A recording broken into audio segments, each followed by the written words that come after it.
Fixed asset maintenance will store information on your fixed asset purchases and disposals. This can include large assets like trucks or smaller assets like a computer.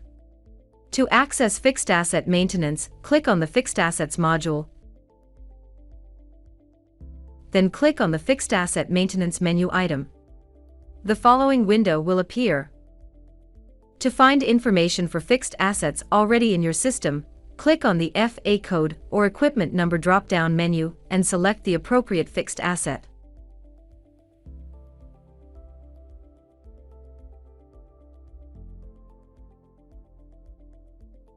You may also locate the fixed asset record by using the First, Next, Previous, Last, or List buttons. To enter a new fixed asset, click the New button. The code will default to the next available fixed asset number. Enter the appropriate group code. Enter the serial number or appropriate identification value. If you are adding a new fixed asset to an already existing fixed asset, make sure you specify a unique, sequential addition number. Enter the name of the asset.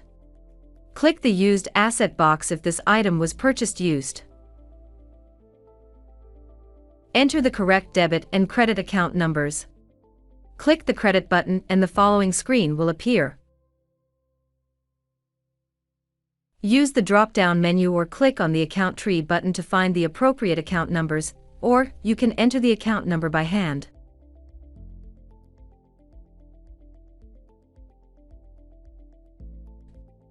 Once you have entered the credit and debit numbers, click the Set Accounts button.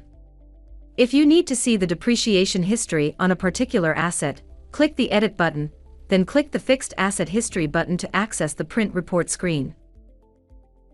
Click Save if you are not continuing to the other tabs to enter more information.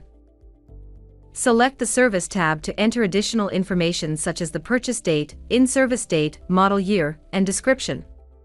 Select the Depreciation tab to enter or view information about the asset value and the depreciation cycle, including starting depreciation values. Select the Disposal tab for information about the status of the asset. When you sell or scrap your asset, enter the information here. Remember to click Save when you change information. You are now working smarter with ProFund Accounting. Thanks for watching. Be sure to like this video and subscribe to our channel for more content like this.